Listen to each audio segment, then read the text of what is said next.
मुख्यमंत्री के आदेशानुसार, जैसे मुख्यमंत्री 2-3 बार इस बात को कह चुके हैं कि बिजली बोर्ड के कर्मचारियों को ओपीएस बहाल कर दी। में स्मार्ट मीटरिंग का टेंडर हुआ है, ये लगभग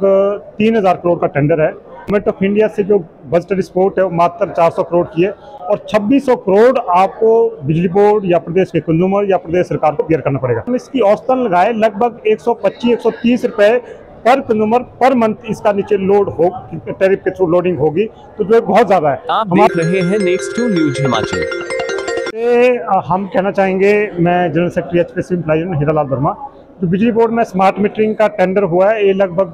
3000 करोड़ का टेंडर है और इसमें जो गवर्नमेंट ऑफ इंडिया से जो बजट सपोर्ट है वो मात्र 400 करोड़ की है और 2600 करोड़ आपको बिजली बोर्ड या प्रदेश के कंज्यूमर या प्रदेश सरकार को बेयर करना पड़ेगा। अभी ये टोटैक्स जो मोड है उसमें ये तय है 9 साल के लिए पैसा कंज्यूमर पे नीचे जाएगा। अगर हम इसकी औसतन लगाए लगभग 125-130 रुपए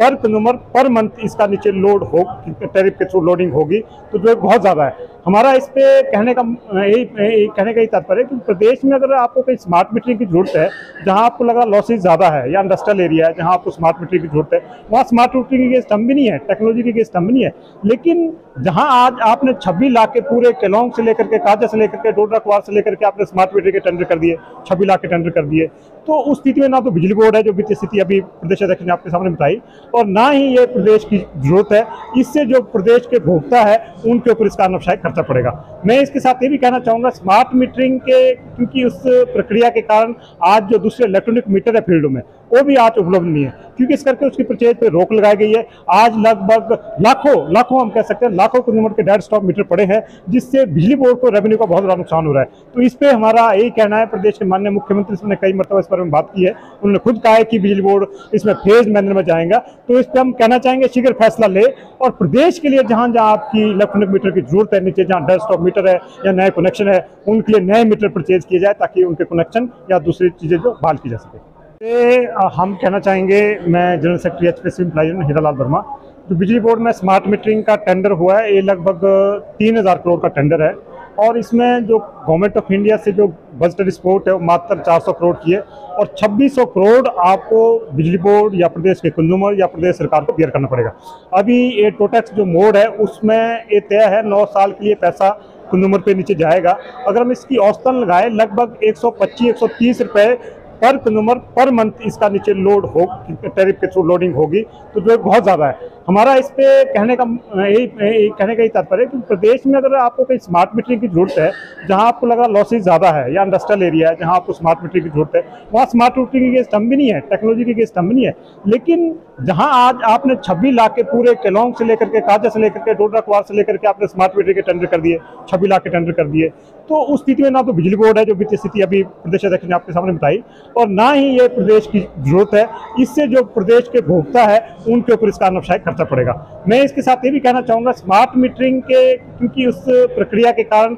आज जो दूसरे इलेक्ट्रॉनिक मीटर है फील्डों में वो भी आज उपलब्ध नहीं है, क्योंकि इस करके उसकी परचेज पे रोक लगाई गई है। आज लगभग लाखों हम कह सकते हैं लाखों कंज्यूमर के डेड स्टॉक मीटर पड़े हैं, जिससे बिजली बोर्ड को रेवेन्यू का बहुत बड़ा नुकसान हो रहा है। तो इस पे हमारा यही कहना है, प्रदेश के माननीय मुख्यमंत्री ने कई मरतबा इस बारे में बात की है, उन्होंने खुद कहा है कि बिजली बोर्ड इसमें फेज मैनर में जाएगा। तो इस पर हम कहना चाहेंगे शीघ्र फैसला ले और प्रदेश के लिए जहां जहां आपकी इलेक्ट्रॉनिक मीटर की जरूरत है, नीचे जहां डेड स्टॉक मीटर है या नए कनेक्शन है, उनके लिए नए मीटर परचेज किए जाए ताकि उनके कनेक्शन या दूसरी चीजें जो बहाल की जा सके।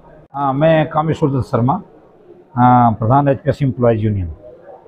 1980 में जो कर्मचारी आंदोलन में हमारे कर्मचारी शहीद हुए थे, उनकी यादगार में हर साल की भांति इस बार भी वहाँ एनजीओ और एचपीसी एम्प्लॉयज़ यूनियन ने मिल करके वहाँ श्रद्धासुमन अर्पित किए। बिजली बोर्ड की खासकर हम बात करना चाहेंगे, तो बिजली बोर्ड में जो आज आर्थिक स्थिति है वो बहुत ही एक नाजुक दौर से गुजर रही है और उसमें जो हमारा घाटा है वो बिजली बोर्ड का आज दिन तक का जो था वो जो पिछले हम 22 की उसमें फाइनेंशियल ईयर में उसको लेते हैं तो वो 1800 करोड़ के लगभग था। लेकिन इस फाइनेंशियल ईयर में 1 अप्रैल 22 से और 31 मार्च 23 तक का जो घाटा है वो 900 करोड़ को एक ही साल में पार कर गया। तो उस वजह से जो ये प्रबंधक वर्ग की जो नीति हैं, उन नीतियों की वजह से घाटा हुआ है और आने वाले समय में जो हमारा 29,000 पेंशनर है और जो हमारा 16 साढ़े 16 हज़ार के लगभग कर्मचारी है उनका जो वेतन और जो पेंशन है वो देना भी असंभव हो जाएगी। इसलिए हम प्रदेश सरकार से मांग करते हैं कि ये जो प्रबंधक वर्ग है इसके ऊपर और इनकी नीतियों के ऊपर लगाम लगाई जाए। इसके साथ साथ जो हमारा आज कर्मचारियों की भारी कमी जो है वो कार्यालय और फील्ड में देखने को मिल रही है। बहुत से हमारे जो आउटसोर्स के साथी हैं वो काम करते हुए दुर्घटनाओं का शिकार हुए हैं। जो हमारे कर्मचारी टीम वेट ALM लाइनमैन फील्डों में काम कर रहे हैं वो भी काम के बोझ के तले उस दबाव में दुर्घटनाओं का शिकार हुए हैं। हम मांग कर रहे हैं हिमाचल प्रदेश सरकार से कि बहुत जल्दी जो है वो हिमाचल बिजली बोर्ड में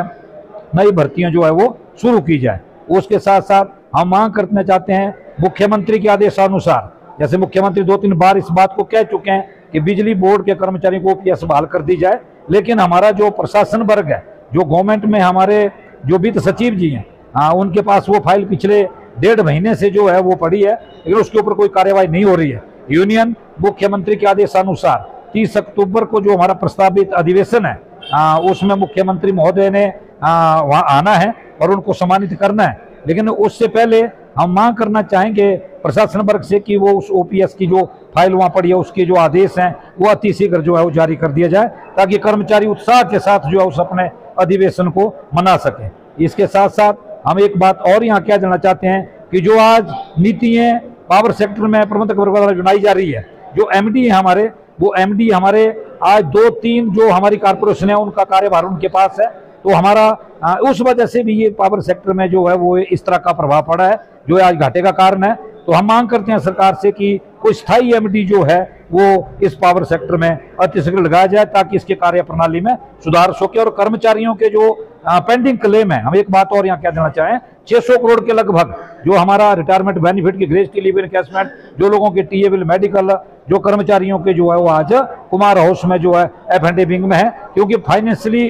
वो घाटे की वजह से आज वो का जो भुगतान जो है वो प्रबंधकों द्वारा नहीं किया जा रहा है। आज हर वर्ष की तरह शहीदों को श्रद्धांजलि देने के लिए हम लोग यहाँ पे सुंदरनगर में पहुँचे हैं। इस मौके पे मैं ये कहना चाहूँगा कि बिजली बोर्ड के इतिहास में ये पहली बार हो रहा है कि इतनी बड़ी ऑर्गेनाइजेशन, जिस ऑर्गेनाइजेशन का 26 लाख के लगभग कंज्यूमर है,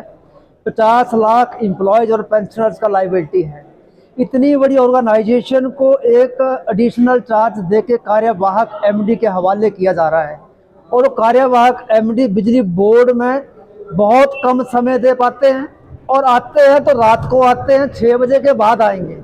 लोगों की जो प्रॉब्लम्स हैं वो खड़ी हैं, और आज हालात ऐसे हैं कि बिजली बोर्ड का जो एम्प्लॉयज़ है और पेंशनर्स है उसके जो क्लेम्स हैं, जो लोग अप्रैल में रिटायर हुए, मई में रिटायर हुए, जून में रिटायर हुए, उनका लीव इनकैशमेंट, ग्रेच्युटी, कम्यूटेशंस और एम्प्लॉयज़ का जो अपना GPF है या दूसरा वो अपना टीए बिल है, मेडिकल बिल है, दूसरे क्लेम्स है या रिवाइज पे स्केल के एरियर्स हैं, सारे पेंडिंग हैं। और जो लिमिट्स बोर्ड से मांगी गई है,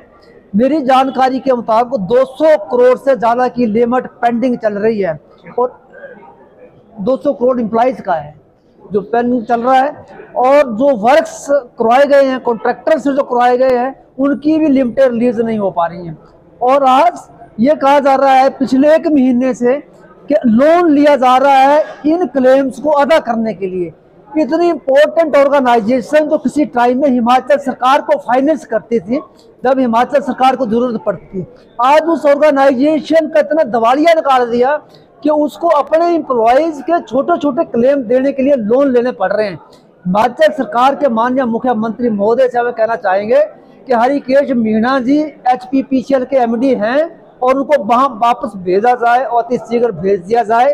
वो वहाँ से प्रपोजल लेके आते हैं कि बिजली बोर्ड के पावर हाउसेस जनरेशन को दे दें, और बिजली बोर्ड के MD के तौर पे उसकी प्रपोजल देने में खुद ही लगे होते हैं। तो इस करके हम कहना चाहते हैं कि बिजली बोर्ड को जो है एक परमानेंट और एक जिम्मेवार मैनेजमेंट दिया जाए, और इस बिजली बोर्ड का जो घाटा लगातार बढ़ता जा रहा है, जो एक खतरे की निशानी है बिजली बोर्ड के लिए,